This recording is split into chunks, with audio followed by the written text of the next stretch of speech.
السلام علیکم دوستو۔ حضرت خالد بن ولید رضی اللہ تعالیٰ عنہ فرماتے ہیں کہ جب اللہ تعالیٰ نے میرے ساتھ بھلائی کا ارادہ فرمایا تو اللہ نے میرے دل میں اسلام لانے کا جذبہ پیدا فرما دیا اور ہدایت کا راستہ میرے سامنے کھل گیا۔ جب حضور صلی اللہ علیہ وآلہ وسلم حدیبیہ کے لیے روانہ ہوئے تو میں مشرکوں کے سواروں کا ایک دستہ لے کر اور عثفان میں میرا حضور صلی اللہ علیہ وآلہ وسلم اور صحابہ سے سامنا ہو گیا اور میں نے آپ صلی اللہ علیہ وآلہ وسلم کے مقابلہ میں کھڑا ہو گیا۔ میں نے آپ صلی اللہ علیہ وآلہ وسلم سے کچھ چھیڑ چھاڑ کرنی چاہیے۔ آپ صلی اللہ علیہ وآلہ وسلم ہمارے سامنے اپنے صحابہ کو ظہر کی نماز پڑھانے لگے۔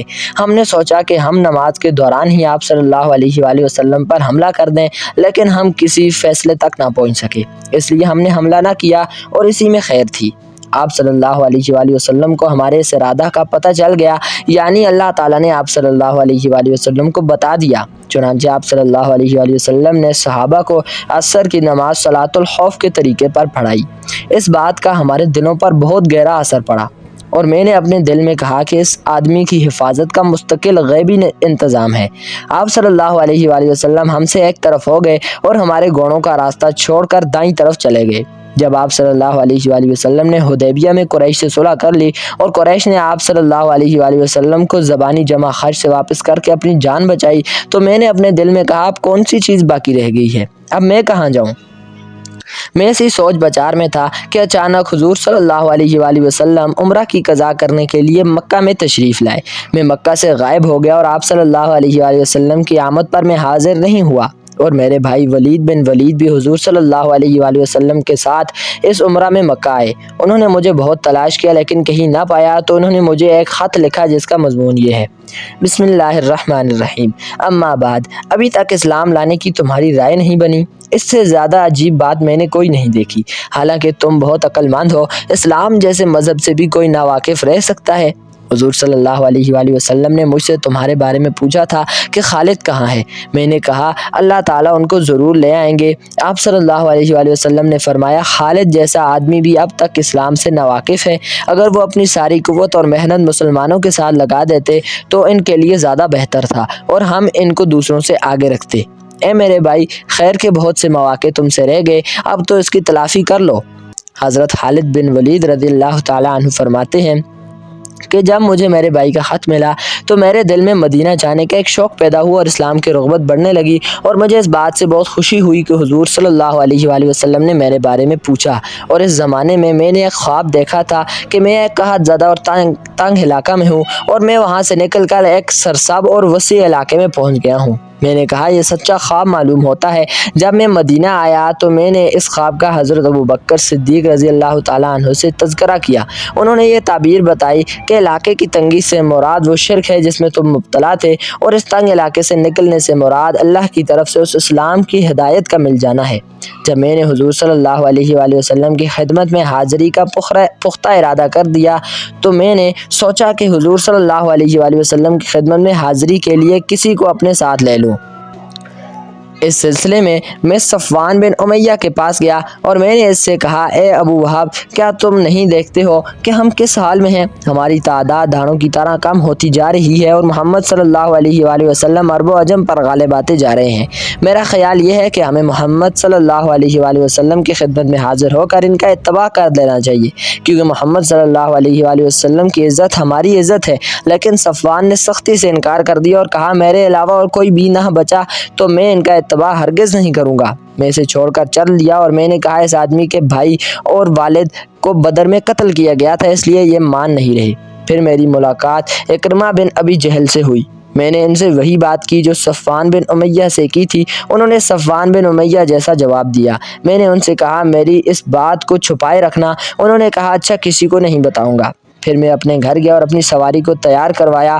میں اس کو لے کر چل پڑا تو راستہ میں عثمان بن طلحہ رضی اللہ تعالیٰ عنہ سے میری ملاقات ہوئی۔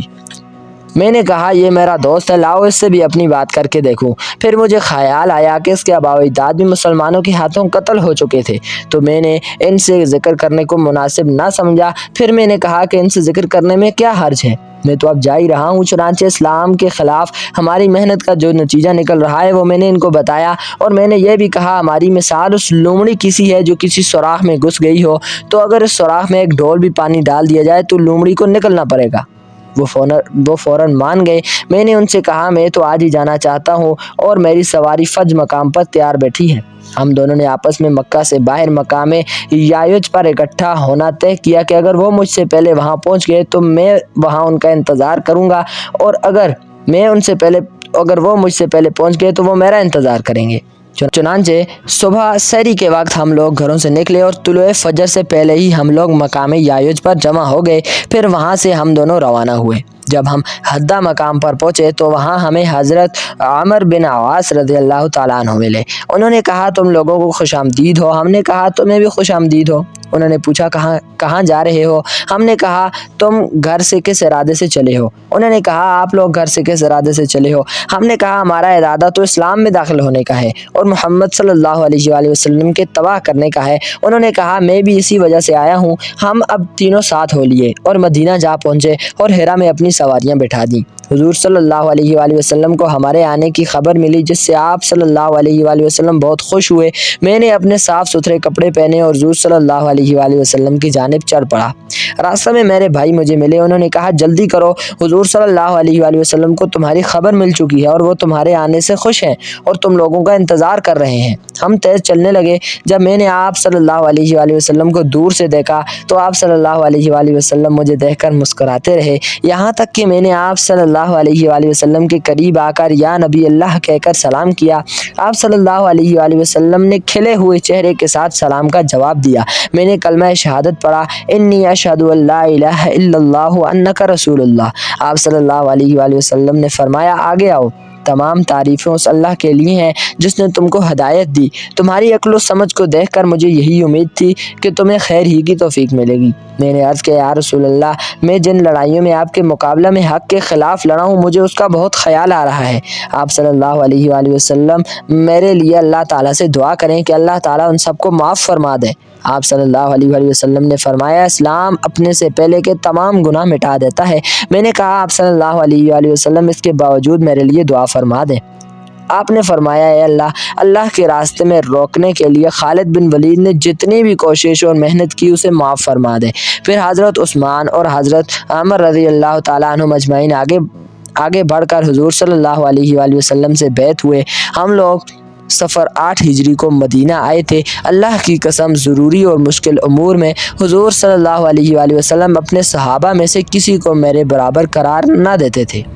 تو دوستو اگر آپ کو ہماری یہ ویڈیو پسند آئی تو ہماری ویڈیو کو لائک اور شیئر کرنے کے ساتھ ساتھ ہمارے اس چینل کو سبسکرائب ضرور کیجیے گا۔ اللہ حافظ۔